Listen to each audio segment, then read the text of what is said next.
I got a ukulele given to me by another dear friend, Vincent Jones, who's been a keyboard player for me for a long time. And this was my very first instrument. We were talking about it on the couch. I was 4 years old. I started taking lessons with Mrs. Pulsifer up the street.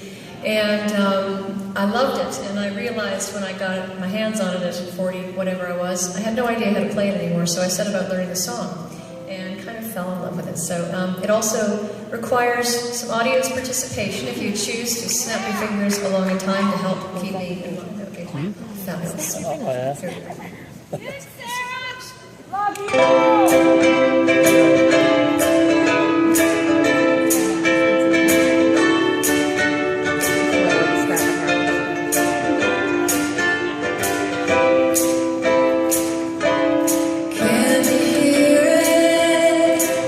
This is the sound of love makes, the fingerprint of a snowflake.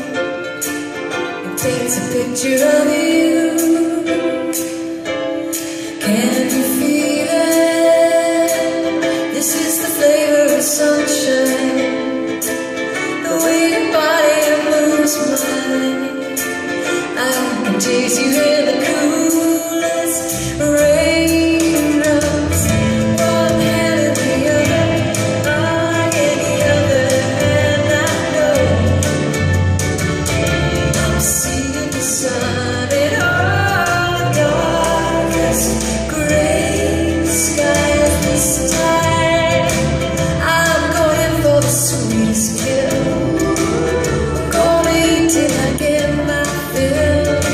So delicious.